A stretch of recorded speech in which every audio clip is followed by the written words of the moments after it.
debating if I should grab a drink or not. You could if you want to. I have a bottle of water next to me. Yeah, I think I'll grab a quick one. So hold on. Oh, Justin, you locked the door. You should unlock it. I drink alone. Yeah, with nobody else. I drink alone. Yeah, with nobody else. You know when I drink alone, I prefer to be by myself. I'm lonely. Warning. We are about to spoil the movie Suspiria. If you're interested in seeing this movie, then by all means go watch it. But if you don't care or have already seen it, then by all means stay with us tonight and spend your day listening to this wonderful podcast. Who am I kidding?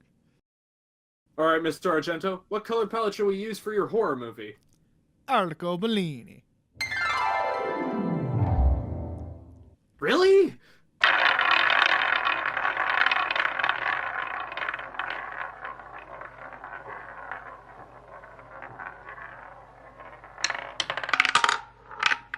Hello, everybody. Welcome to Cinema Roulette. We're back today, and man, have we got a horror movie for you. One of my personal favorites, one that I've seen and that Justin had not seen before.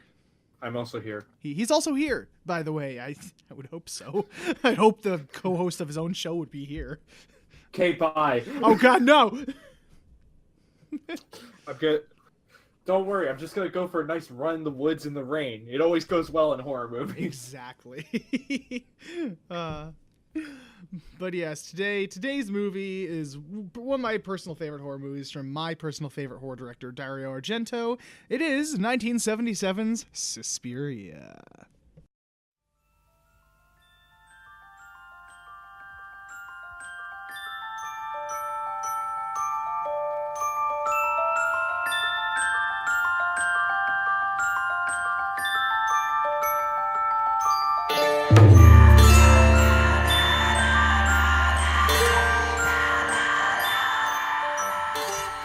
If I wasn't so lazy, I would have tried to correct you and talk about the remake they're doing, which will not be as good as this movie. No, we'll talk about that afterwards. Maybe I don't even want to bring it up. It just kind of made me Too bad we're going to now. Oh, why? Well, not right now, but we'll bring it up Yeah. later. Because I mentioned it. Mhm. Unless you cut this out. Which I could, but I'm probably not going to. That would mean you had to work. Exactly. Anyway. But yes, we are here tonight to talk about Suspiria, and I am very excited for this one. So, so we'll give a quick plot synopsis, and then we'll go on with our thoughts on the movie. And like most older films we seem to do, this plot can be summed up within a minute. Yeah, it's an old movie, and on top of that, it's a horror movie. The plots are never really all that complicated. In a horror movie. Sometimes they have twists and turns. Yeah. Like but this one, there's like one twist. Yeah, like basically, okay. So in this movie, what was the main character girl's name you had pulled up? Susie. What? Susie? Susie. So that's the main character. Yeah. Thank you. I just said that. Well, you got a bit cut off, so I didn't know if you were going to talk about the girl killed at the beginning or Susie. Yeah, I was gonna, because it starts out on Susie. So Susie is at the airport, and she is coming here. She basically came. I think she comes to Italy, right?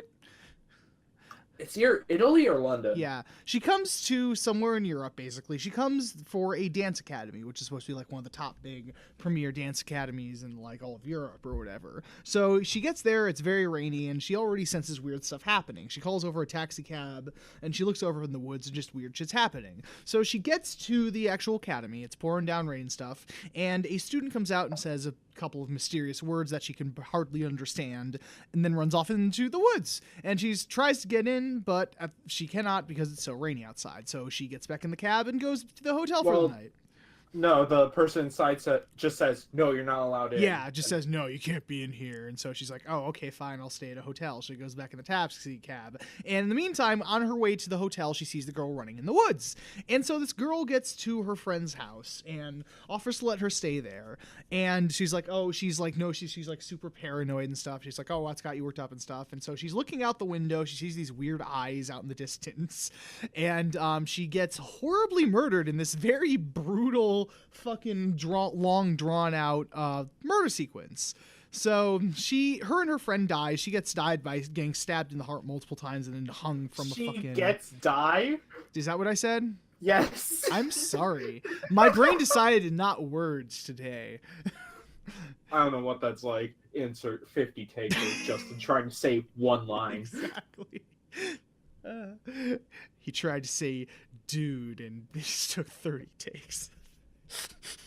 But freaking so she's dead, her friend's dead. Next day Susie comes to school and she's like, oh, where were you? It's like, oh, well, I tried to come, but there was weird shit happening and I had to go back to my hotel. And from there on, she's at the academy and she's trying to figure out this whole mystery of the place, of what's going on, because there's weird shit going down, like weird noises in the night and stuff. And well, she isn't trying to figure it out right away. It's more just like, she kind of like, okay, things are weird, but I'll try to ignore it. Yeah, like she comes in, it's a very different environment. Like a lot of people are like, it's like the girls are like teasing each other, and they're very open about like money and stuff. It's a weird motive that kind of goes nowhere. Yeah, money isn't said to be the motive at all or anything. It's just a thing. It's just kind of a thing that just adds to the weird atmosphere. But then so she's there and she's trying to fit in and all that, and then weird stuff starts happening, and her friend gets killed, and she tries to figure out the whole mystery of the place, and that's where basically all the shit goes down. So, and that's basically the synopsis. Should we say like what happens at the end? Yeah, we usually do. Yeah, so we find out as the movie goes on that all of this is due to supernatural stuff. Like in the movie, it's just basically a coven of witches that's resurrected.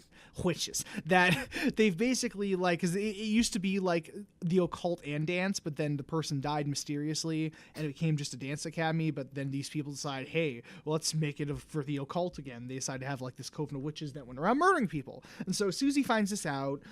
She finds out that the witch that the evil witch that found it is still alive somehow, and she fucking kills her. The whole place just fucking explodes in this just fantastic display. She escapes from a school, bursts into flames, credits roll. Fuck you, That's witches. I'm sorry, I just like how you said it was occult and dance. It was. That's what they say in the movie. I know, but just the idea of that is fucking hilarious to me. It is. It's like, we're this weird. It's like basically Hogwarts, but it's also a dance academy. It's like having a pastry shop and Satan. Exactly. It's such a weird combination. Okay, we want to do our sacrificial... rituals. Rituals, ha. Anyway. But also, I want to show off my art. Yeah. We want to make this the most fabulous sacrifice ever. They have this little show. They're actually doing a...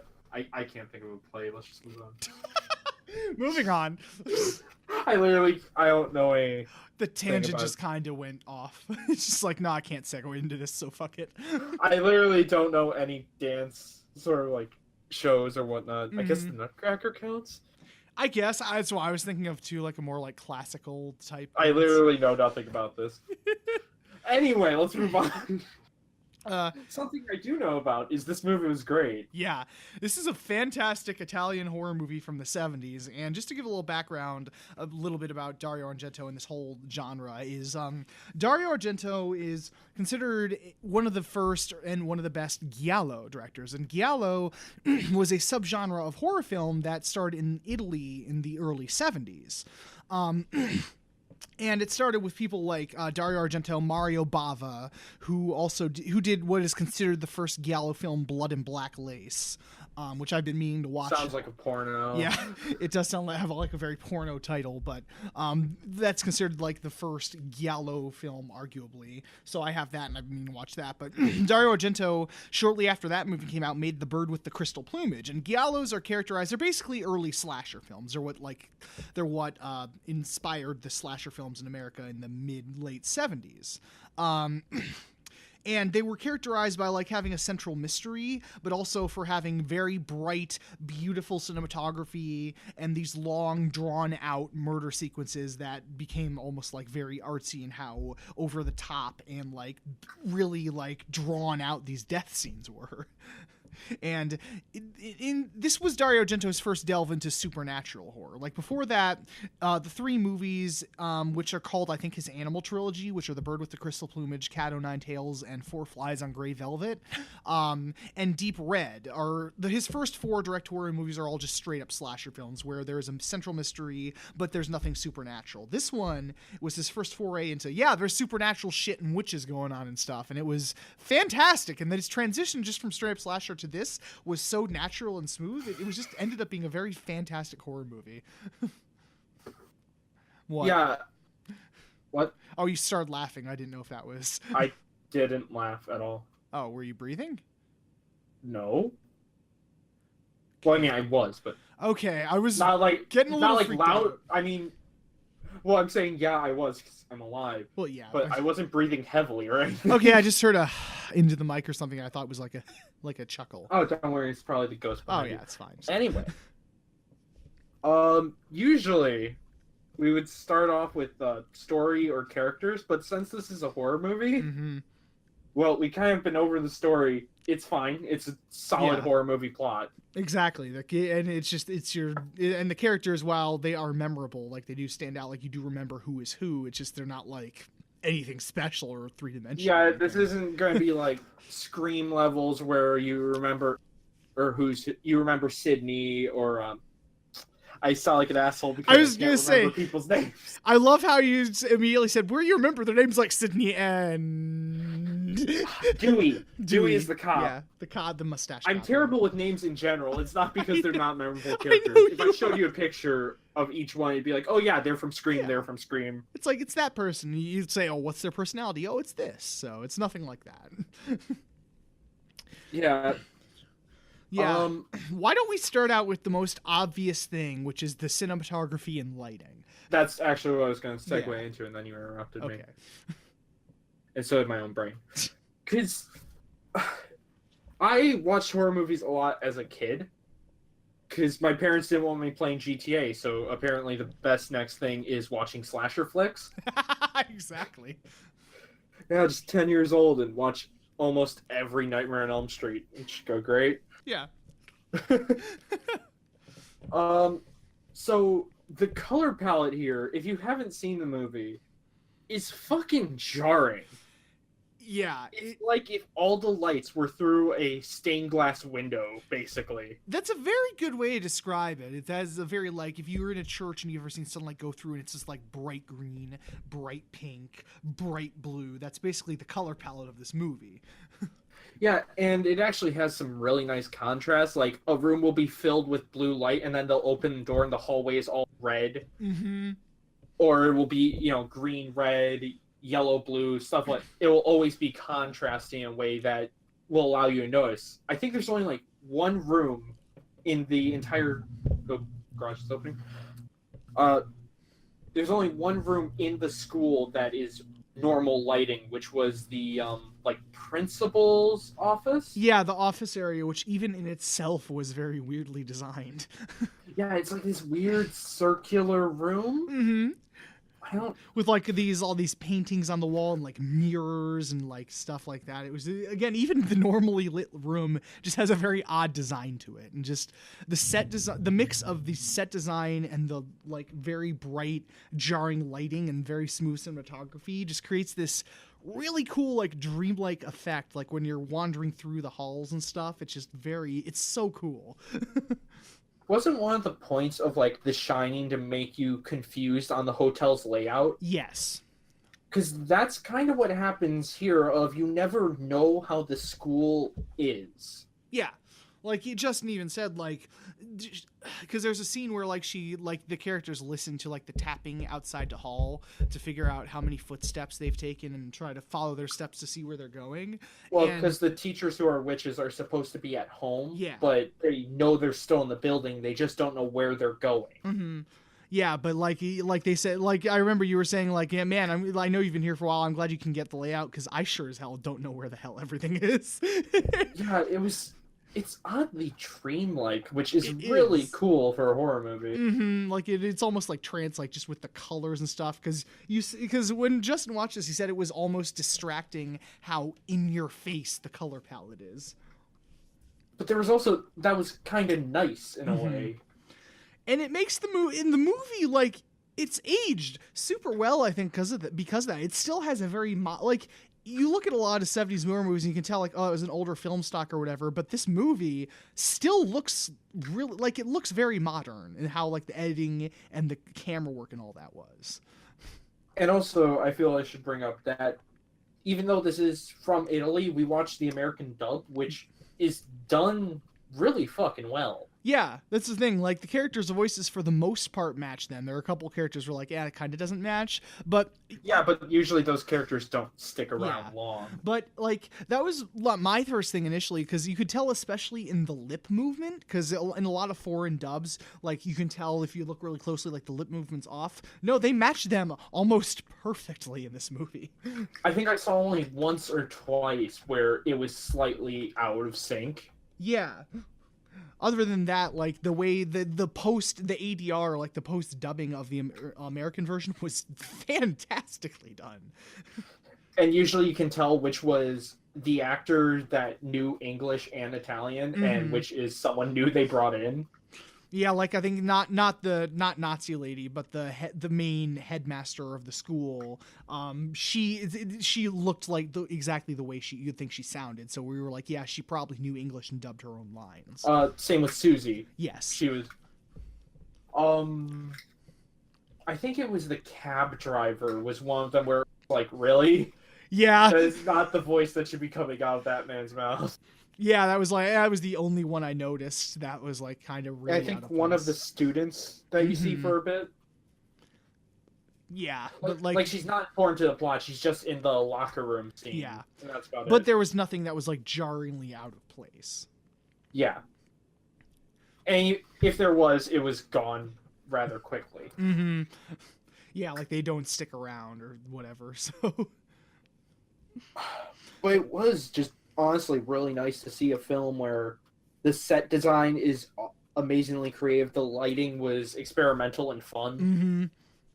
And I noticed you said too there was one where like they had this very smooth transition where you open the door but it turns out white and you're like, oh, I see how they did that. They had all the contrasting colors mixed together when the door opened. Yeah, because you can see light stands in one mess up, like in one of the opening mess ups, you can actually see a light stand where it had red and yellow. So I'm assuming, I don't know for sure, I'm pretty sure I could look up behind the scenes and all that. Mm-hmm.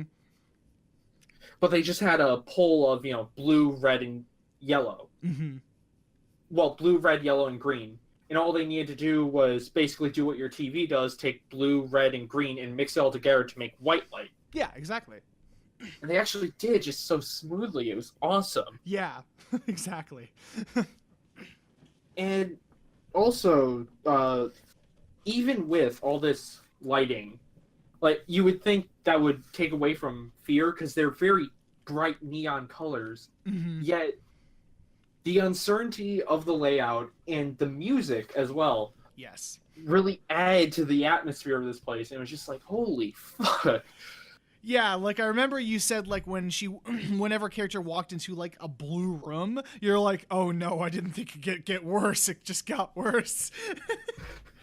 Yeah, and I think blue was often a symbol of like death was coming. Yeah, it was like whenever like something blue, someone would think was very blue, like like something's bad's gonna happen or like death was imminent or something like that. Which is interesting because I was like, well, yeah, because blue is usually a calming color. So the fact that blue unnerved you, I was just like, damn. Yeah, because they kept using it for every one of the kills. Mm-hmm. Also, that score is so Yeah. nice. So Dario Argento, he collaborated with I think it was an Italian prog rock group named Goblin. And I think it started with the film Deep Red, if I'm not mistaken, because Deep Red also has a very good, distinct score. It's like do do do do do do do do do do do do do do do do like that. But yeah, Hmm. in this one they kept doing that. I think up until Inferno, where he got like Keith Emerson from Emerson, Lake and Palmer to do the score. But yeah, the guy, whenever he got Goblin to do a score, the movie turned out just fantastic because it starts out with a very creepy, like how does it start out with like the, because now I have Deep Red in my head. It's the Oh yeah, the slightly off-key piano. yeah, do do do do do do do do. It was the song we used for the smooth intro title card. Yeah, like it's just a really cool score, and like because I know it played in the main menu, and you immediately just got images in your head of what it could be, and I was like, yeah, just the score alone is just worth listening to. Yeah, even like without the film, it's pretty unnerving. There's just this, it's sort of this Silent Hill feel of like, it is calm music, but there's just enough off about it. Yeah, and there's even like creepy chanting like la la la la la la la. It's just like, I think you're going more over the top than the song was, but yeah. Yeah, well, yeah, but it was more subtle in the song. But they do have like weird vocals and someone just whispering "witch, witch, witch," and Oh, subtle guys. yeah, it's like gee. And yeah, I wonder if it's vampires. but yeah, the sound design overall as well is really good. Like where because there was one kill too where the music's playing, but they all of a sudden cut the music out, and you're like, oh no, because the use of silence can sometimes be more off-putting than having music. Yeah, not that most horror movies know that anymore. Oh wait, sorry, that would mean newer horror movies are actually scary. Exactly. Anyway. Yeah, but like too, and like just like other like just sound motifs in the film are very creepy, well done. Like you said, like there's the room where they're practicing dancing, and the guy's playing a piano, but the piano's just off key enough that it makes it very off-putting, like something is wrong. Yeah. And speaking of the scares, let's talk about a couple of them. Yeah, like I mean the. What should we talk about first? Like the actual scares or like the death scenes? I want to talk about one of the scares. Okay. And you probably know which one I'm thinking of. Because there is a cliche in horror movies. Are you still there? I'm making sure. Yep. Okay. Because again, Discord's been weird tonight. Yeah. It's one cliche scare that annoys me a lot. It's usually in ghost movies. Mm-hmm. A character will walk past a mirror or something, and then there will be an image that only the audience sees. So, creepy ghost-wise, it's completely pointless.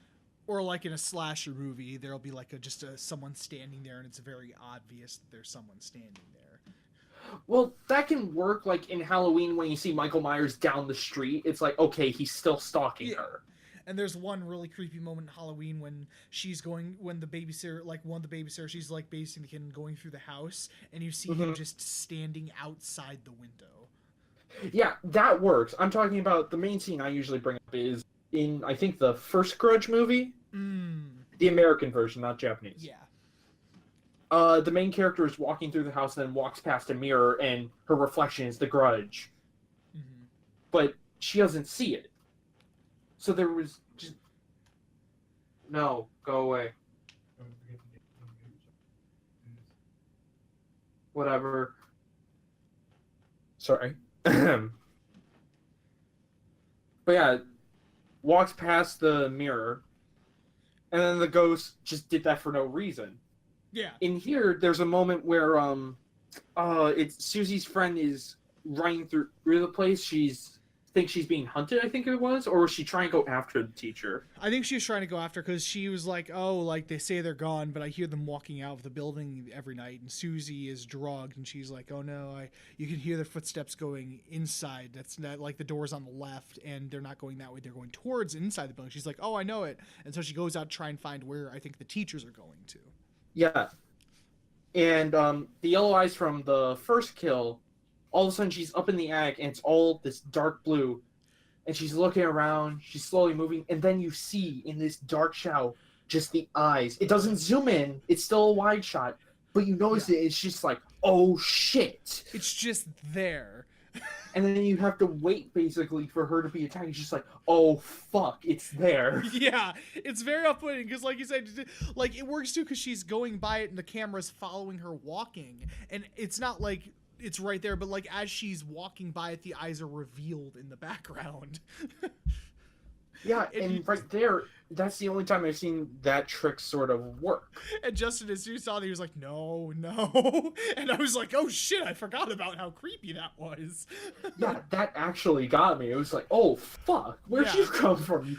And then there's, of course, more tension because the tension built up, and this all of a sudden an arm comes out of the darkness and pulls her. It's just like, Jesus Christ.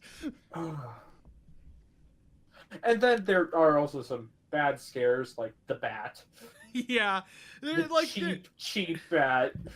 There's like for the most part the scares work, but there were two in particular that didn't really work all that well. The bat comes in, and I think it would have worked if they hadn't lingered on it as long, but they lingered on it for quite a long time and just got sillier and sillier as it went on. Yeah, it was clearly this like cheap bat on a string sort of thing. Yeah, and the other one that didn't really work was when when he was going after the girl, and she just kind of falls into a thing of barbed wire. The killer's torture. There's randomly a room of barbed wire. We'll just say magic because witches. Because witches and shit. I guess it's like their torture room and stuff. Because we see like saws and shit on the wall. But she falls into barbed wire, and she's trying to get out. Well, wait, how are you supposed to get the saws? The floor's covered in barbed wire. I don't know. Just go around it, I guess. Yeah, right. Dang it! Damn them and their levitation methods. Well, we never see them levitate. No, we don't. But that would be creepy, though. That would be. But yeah, the other one doesn't work because she's kind of just staying there. It's like, oh shit, she's in fucking barbed wire. But then the scene drags on for a bit too long, and you can obviously she's trying to come out, but she's pulling more on top of herself. Yeah, and also you can, since it doesn't zoom in, you can clearly see it's like just normal wire. It's like metal wire, basically. That's it. Yeah. There's no barbs or anything. It just looks basically like someone took a bunch of giant slinkies and moved them around the room. Basically, yeah. But like, those are the only two in the movie that really don't work. For the most part, the scares are very good and very subtle like that. Yeah, especially the ending when Susie gets trapped in the room with like the main undead witch. Mm-hmm. And her fucking mutilated friend's corpse comes back to life and through the door. I completely forgot about that because there's a moment because she's going through the hallways and she found like the secret lair of the witches. And she's like, "Oh, that American bitch has to die" or whatever. And she goes and she sees her friend like almost, I think, crucified on a table or something. Like she has nails through her arms. And she finds the witch. She's like, "Ah, yes, I will use the undead." And the fucking bite just comes in smiling. I was just like, "Holy goddamn shit!" Yeah, like a giant slit across her throat. Her hand just drenched in blood. It's like, holy, that was some Evil Dead shit. It was really off-putting, and it was really cool. Yeah, that what also makes it work are the fantastic gore effects. Oh yeah, they got violent. Yeah, like the opening scene where like he's stabbing her, it actually cuts to like almost a cross section where he stabbed her so much her chest is open, he stabs her right in literally in the heart. Or the friend who gets killed. Because the first girl dies by going through a window and being hung by a wire. Yeah. But the glass falls on the person who owned the home, and you just see it like impaled in her head and in her stomach and shit. Yeah. And it's honestly awesome. Yeah, and because there's a blind guy who has a seeing eye dog, and the dog kills him, and it tears his throat up, and you can see the dog like eating, like just peeling off like skin under its like mouth and shit. I was like, God damn.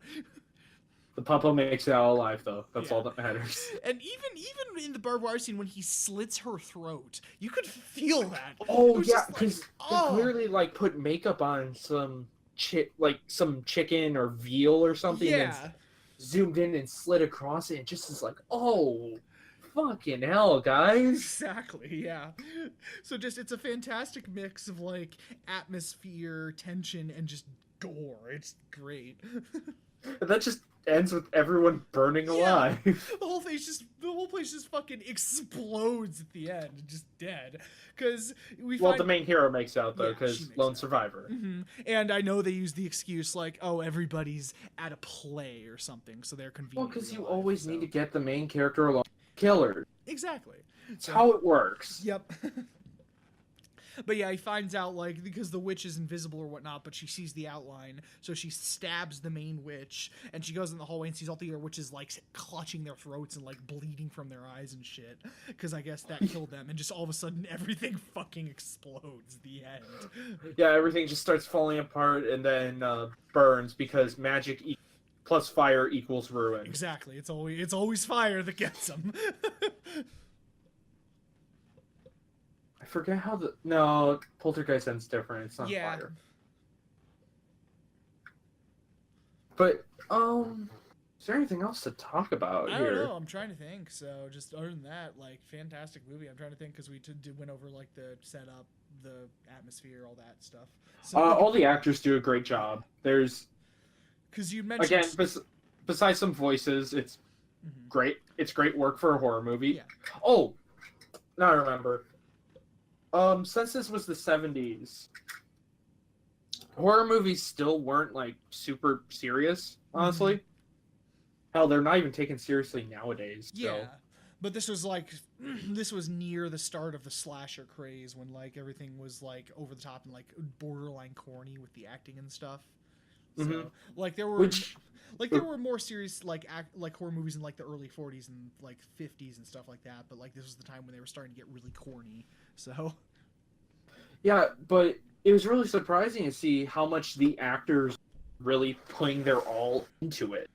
Yeah, I remember you said that, like, it's nice to see actors actually taking a horror movie seriously, and not as just, like, oh, it's a horror movie, so I don't have to try. I mean... This is a horror movie about witches killing people in a dance hall. Yeah, exactly. Basically. The setup is ridiculous, but it's done in such a way that it feels like it could happen, and the actors clearly cared about it. Okay, it doesn't feel it could happen. Well, no, but it feels genuine. It feels genuine, yeah. That's just nice to see, because even some of the best slasher movies, you can tell when... the side cast is just like, yeah, I'm in a horror movie, whatever. Mm-hmm. Like, especially, I think, in, like, the early Friday the 13th movies, like the first and second one and stuff. Like, you could tell. Well, those, basically, the dumb blonde who dies at the beginning is you. Yeah, I'm in a horror movie, whatever. Uh-huh. Exactly. Or watch a slasher film from 2000 to 2010, basically. Like, there were a couple good ones in between, but yeah, basically... All I can think of really is Scream 4. Mm-hmm. Trying to think. Which, again, very underrated movie.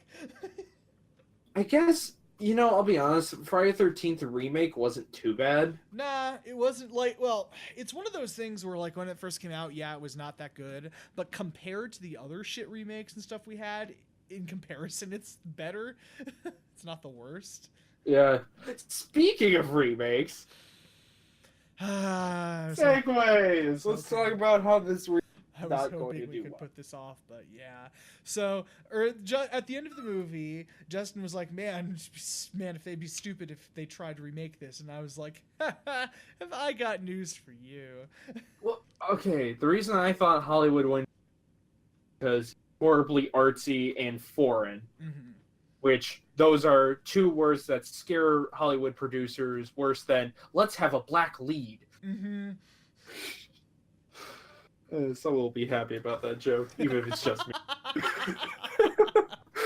And then we look it up. Oh, I don't remember a director's name. It was a very, like, art house director. It's the director of Call Me By Your Name. Yeah. And I know 100% why they got him to do it. Lucia Guadagnino, I can't even pronounce his last name.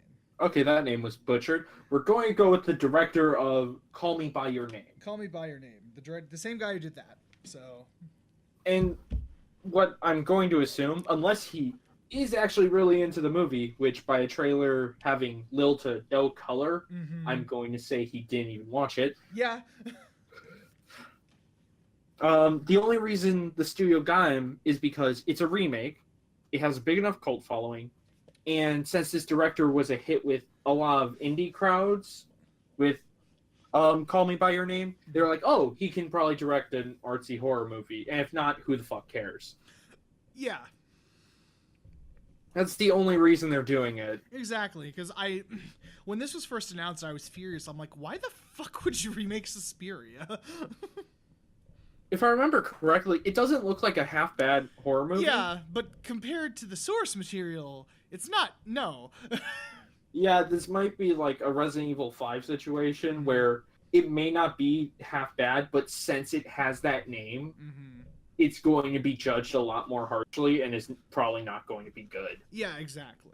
So, and like I know we afterward we watched the trailer because I hadn't watched it because I was mad about the whole thing because again one of my favorite horror directors / movies of all time, and we looked it up and we looked at the comment section because we were saying it would have that hipster effect where it was Lucio whatever director of this movie I'm so happy or whatever. How did you? And lo and behold, there were people who were like, "Oh, he did Call Me by Your Name, so this will be great too." Yeah, exactly. There were a lot of like snobs that like specifically pointed out his name and what he did beforehand. Okay, not all of them were snobby. Some of them are probably just like, "Hey, I like this director. Let's see what this is." But yeah, I forget how exactly you described it, but it did have that effect where it was like it really drew in the indie crowd. Because it's just artsy enough to be like, oh, it could be deep in some ways, and then there's other things where it's like, it's a horror remake. Yeah. It's not gonna be that good. It's a remake of a classic horror film that, yeah, like I mean, remaking like Friday the 13th or like Nightmare on Elm Street, I understand because, I mean, honestly, the original Friday the 13th like is still corny enough to where you could take it and do something different with it. The original Suspiria is a solid horror movie and is beautifully shot and would be probably nigh impossible to recreate. Like you didn't need to improve on that.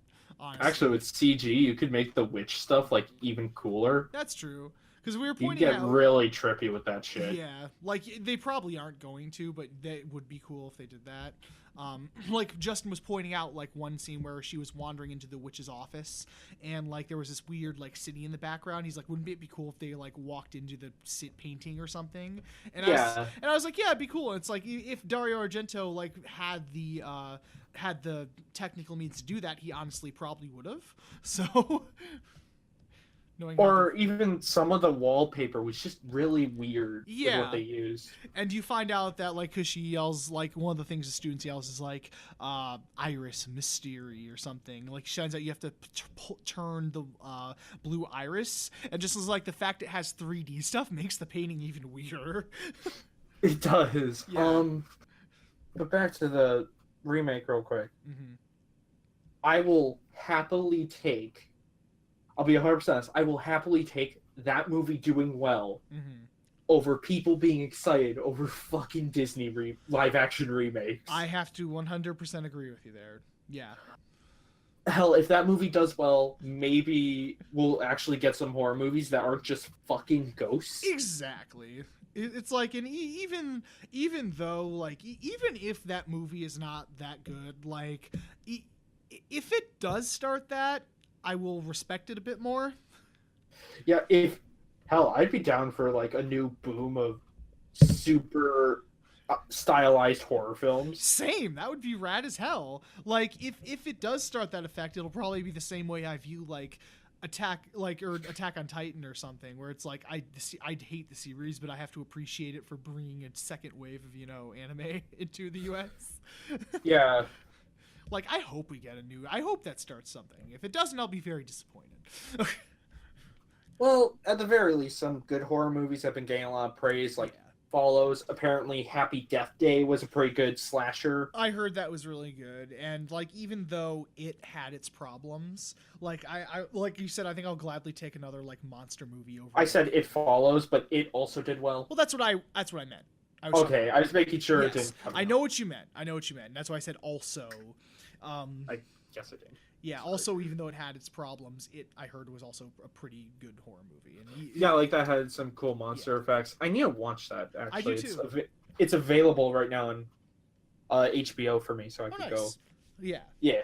Yeah, I've been meaning to watch it too. It's like, sure, I'll take a good monster movie over like Ghosts any day.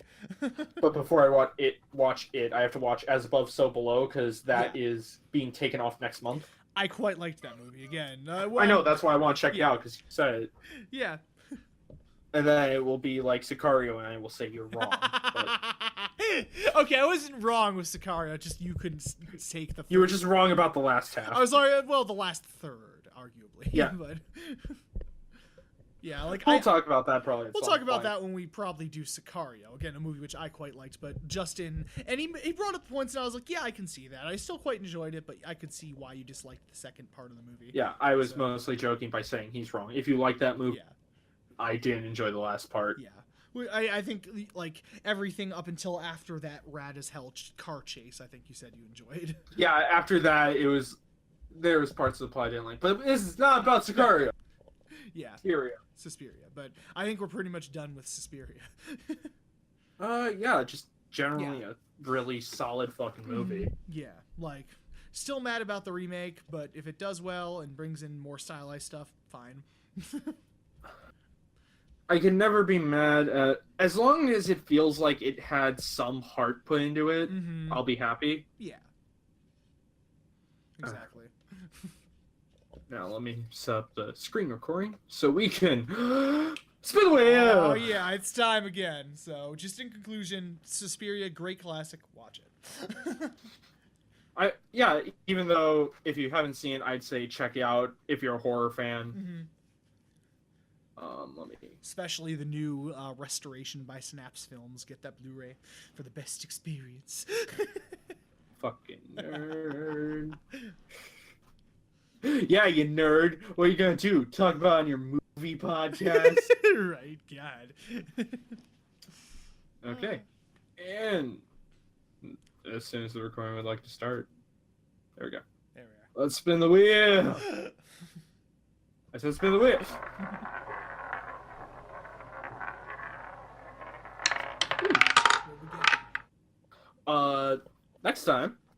Next time is Gravity Falls, Season 2.